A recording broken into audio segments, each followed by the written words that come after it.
Vous avez vraiment le sentiment de faire attention. Vous avez troqué vos biscuits préférés par des galettes de riz nappées de chocolat noir. Vous avez même troqué vos céréales fétiches contre des Special K toutes simples. Vous n'achetez que des produits sans sucre ou avec peu de sucre ajouté. Et hier, votre collègue vous dit que vous avez tout faux en vertu de l'indice glycémique. Vous êtes perplexe. Vous vous dites: l'indice glycémique, c'est bien beau, mais c'est beaucoup trop compliqué à appliquer dans la vraie vie.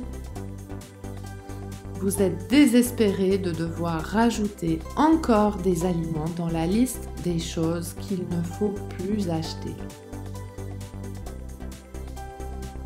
Imaginez qu'en quelques minutes, vous puissiez saisir l'essentiel à savoir sur l'indice glycémique.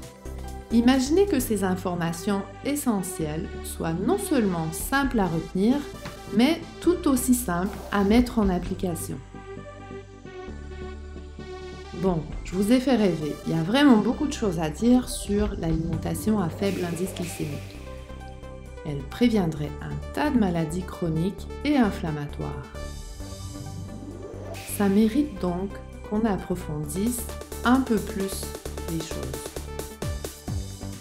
En attendant d'être imbattable sur le sujet, qu'on développera un peu plus tard en vous préparant des articles complets ainsi qu'une vidéo explicative, je vous propose d'ajouter 7 aliments à vos repas pour abaisser l'index glycémique.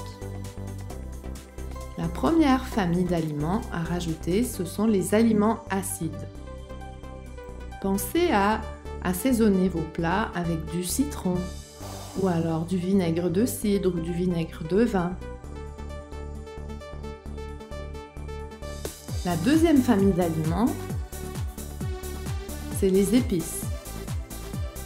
Si vous aimez la cannelle, saupoudrez-en sur vos plats ou sur vos desserts. Abusez des herbes fraîches. Inspirez-vous de la cuisine méditerranéenne et cuisinez avec du curry ou du piment rouge.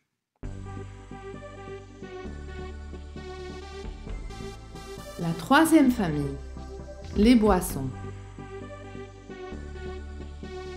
Pensez à boire de l'eau en quantité suffisante.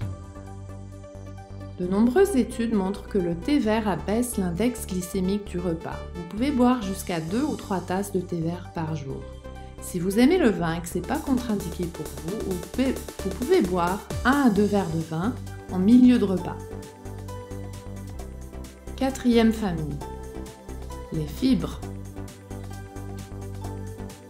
Privilégiez les féculents et les farines complètes ou semi-complètes.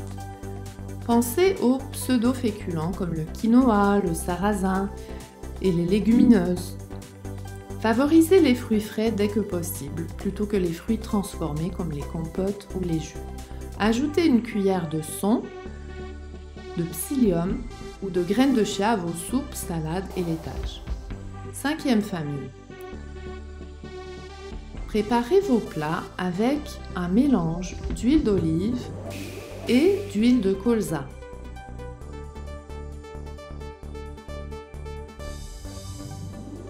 Sixième famille,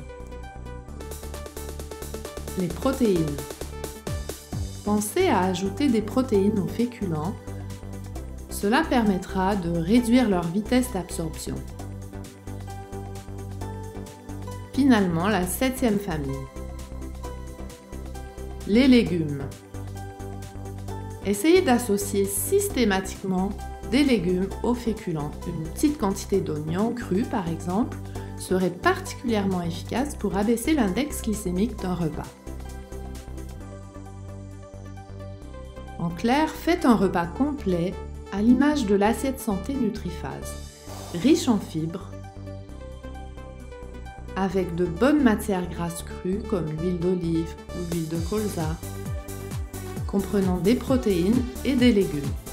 Puis, ajoutez-y un ingrédient acide comme le citron, des herbes fraîches et des épices. Accompagnez le tout d'un verre d'eau et de thé vert. Manger ainsi vous évitera d'avoir faim toutes les 2 heures et vous permettra d'avoir un poids santé et une santé optimale. Merci à tous, on vous retrouve bientôt pour parler de la prévention de l'ostéoporose et l'alimentation idéale pour vivre longtemps et en santé. Vous aimez nos vidéos? Encouragez-nous en les partageant et en vous abonnant à la chaîne. À bientôt!